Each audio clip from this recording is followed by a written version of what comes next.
আমি বাইরেছি নতুন বছরে 2 কিলোমিটার রানিং দেওয়ার জন্য। So interesting. এখন আমি এখান থেকে জার্নি শুরু করলাম রানিংয়ের। এখান থেকে যাবো হচ্ছে পল্লবী থেকে কালশি থেকে ইসিবি হয়ে আবার এখানে আসবো। 2 কিলোমিটারে আসলে বেশি হবে আমি সঠিক জানি না, তবে আমি চেষ্টা করবো যাওয়ার জন্য। আবার দেখা হচ্ছে মেন রোডে যেয়ে। আমি পল্লবী পার হলাম, এই যে পুলিশের গাড়ি। এখন আমি রানিং আছি, এখানে শুধু বাজির গন্ধ পাওয়া যাচ্ছে, অনেক বাজি যাচ্ছে। রানিং আছি সেই নতুন বছরে গান কালশিটি থেকে রওনা হচ্ছে, প্রায় কাছাকাছি। আবার সামনে দেখা হচ্ছে বাজি আর বাজি।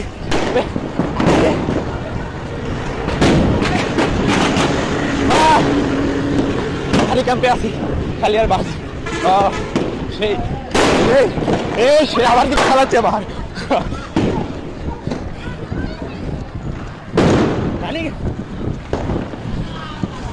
আরে ভাই এমনি না লাইফ করি, তবে হাতের ভিতর ফুটা সিজবে চলবে।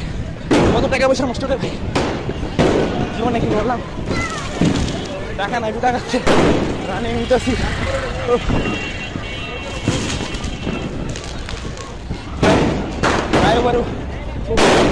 সে মাথার উপরে ফুটছে, এই নিজে বাজি ফুটাইলে করতে মজা হইতো।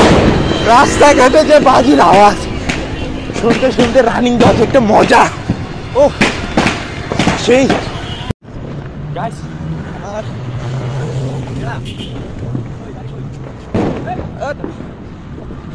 আমার তারা করেছে বাড়ি কই আমার চিনে আমার পোলা পাইন দৌড়ানো দেখা খালি রাস্তায় বোম ফুটাইতেছে, সব বোম আমার শরীরের উপরে মারছে।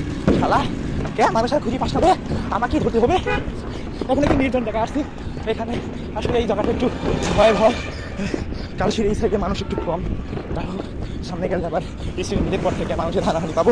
একটু রানিং আমার যাবো না, নাহলে আবার কিডন্যাপ হয়ে যাবো। লোকের মোবাইল যেটা আছে চলে যাবো। ও আমার সব বমি পাইতেছে ভাই। রান দেওয়া আছে সারা ম্যারাথন দৌড় কেমনে দেয়, আমার তো পথ বাইরে যেতে হয়। ভাগ্যিস কানে লাগানোর যন্ত্রটা লয়ে আসছি, নাইলে বাতাসে জীবন হতাশ হয়ে গেত।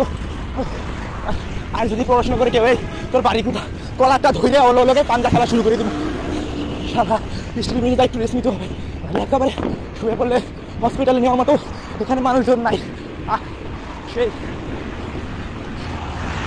স্মৃতি হয়ে থাকবে 2025 সাথে নেওয়ার। সেই নাইস স্টিল রেখে চলে আসছি, একটু রেস্টের প্রয়োজন। যদিও এখানে মানুষ নাই, ভয় লাগছে। ভয়ের নানির খালি ঘর, পাঞ্জা প্লেয়ার আমি ঘুমাই। আপাতত একটু হাঁটছি, খুবই হাঁপিয়ে গেছি। আরে এই করুণ শীতে যে পরিমাণে এখন গরম লাগতেছে, মনে হয় সব কিছু উতরিয়ে এখন দৌড়ানো লাগছে। ভাই সাহ, খালি দৌড়াইতে মন চায়, কেন জানি কষ্ট হইলেও দৌড়াইতে মন চায়। খুবই অন্ধকার, সামনে আলোতে যায় আবার ক্যামেরাটা অন করবো, কারণ এখানে মোবাইলটা আবার বাইরে রাখলে দেখা যাচ্ছে যে অন্ধকার যেমন আপনারা আমাকে দেখতে পাচ্ছেন না, সেরকম আমার মোবাইলকে আমি দেখতে পাচ্ছি না, অন্যের হাতে চলে যাবে। আমি এটা চাই না। আমার একটি মোবাইল অলরেডি চলে গিয়েছে কিছু নভেম্বরের 15 তারিখে। ওকে গাইস, আমরা স্টিল ব্রিজ থেকে ভালোই 100-150 মিটার দূরত্বে চলে এসেছি। এখানে একটা ল্যাম্প পোস্ট আছে বিধায় আমাকে একটু দেখা যাচ্ছে। আমার কষ্ট হচ্ছে কথা বলতে, বলে তো নিঃশ্বাসটা যাচ্ছে আর আসছে, এই জন্য কথা এরকম হচ্ছে। সামনে শুধু ল্যাম্প পোস্ট আর ল্যাম্প পোস্ট। এখানে একটু ভালোই, পিছনে অন্ধকার, একটু ভয়াবহ এলাকা। যাই হোক, আমি ব্রিজে আছি, ব্রিজের সামনে থেকে আবার রানিং দিব। আশা করি এবার থামবো না, একেবারে চলে যাবো ইসিবি চত্বর, তাহলে আমার মিশন কমপ্লিট হয়ে যাবে। আমি মনে করি 2 কিলোমিটারের বেশি আছে এখানে, আমি যদিও বা জানি না এখানে বেশি হবে আর কি। দেখ, আমার ওইখান থেকে আমার আরও 1 কিলোমিটার আমার বাসায়। যদি হাইটে যাই তাহলে মনে করেন মিশন আরও আপ হবে না। যদি দৌড়ে যাই একটুই হয়, সামনে আমার আর্মি আছে, ঠিক আছে।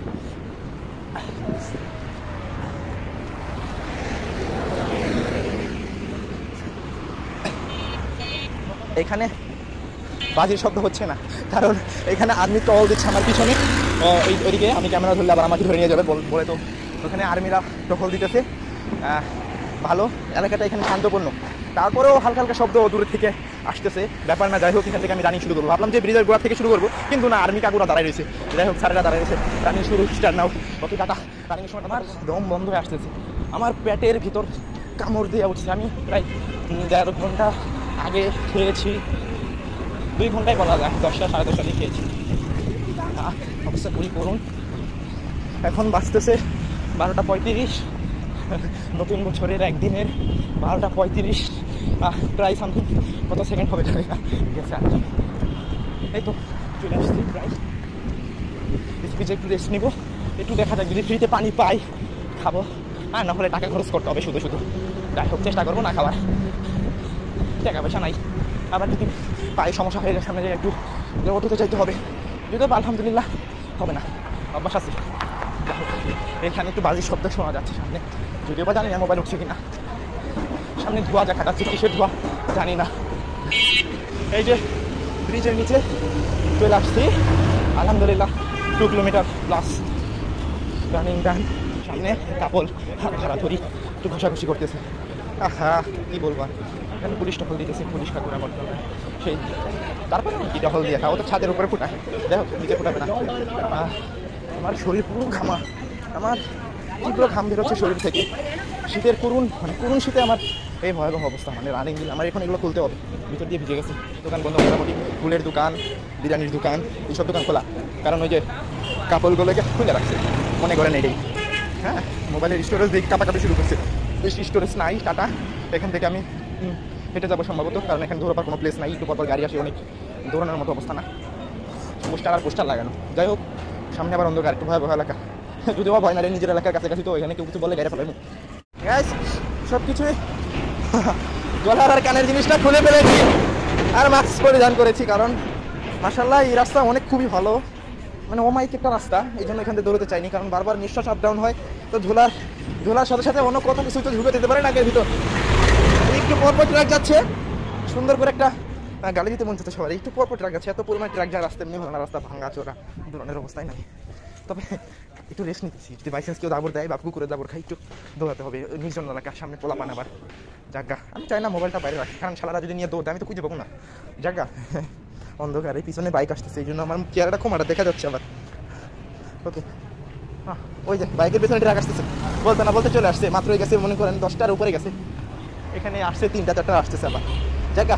অটো নাই যে অটোতে যাবো, মাঝে মাঝে একটু অটোতে, আমি চাই না টাকার আমি ভাড়া দিয়ে যাবো না, হাইটা যাবো গ্যাস। এই দেখলাম ট্রাক গেল, রাস্তা দিয়ে যাইতেছিলাম 12 এলাকা দিয়া, তো এখানে পোলা পাইন গান বাজনা করতেছে, অনুষ্ঠান করতেছে আর কি, বারবিকিউ। আমার ডাক দিছে, আমি বিনা ইনভাইটে গেছি ওখানে, মনে করেন চিকেন টুকিন করছে, আমি কি কোনো ইনভেস্ট করছি, টাকা পয়সা কিছুই দিইনি। চলে আসলাম, আমার একটা রুটি কিনে দিছে, রুটি খাইতে খেতে যাইতেছি, কত বললাম যে লাগবো না, আমি বললাম এত কর কি দরকার, চিনি না জানি না ভালো করে, মানে রাস্তায় প্রথম দেখার কিছু লোক থাকে না, ওই রকম ভাই আসেন এই আর কি, এই অবস্থা। রুটিটা খাইতেছি, সেই পানি পিপাসা লেগে যাবে খালি। বেস্ট ফ্রেন্ডের পাশে সামনে দিয়ে যাইতেছি সিপা দিয়া, তার কাছে আমি বেস্ট ফ্রেন্ড না, আমি তার বেস্ট ফ্রেন্ড আর কি। ওকে।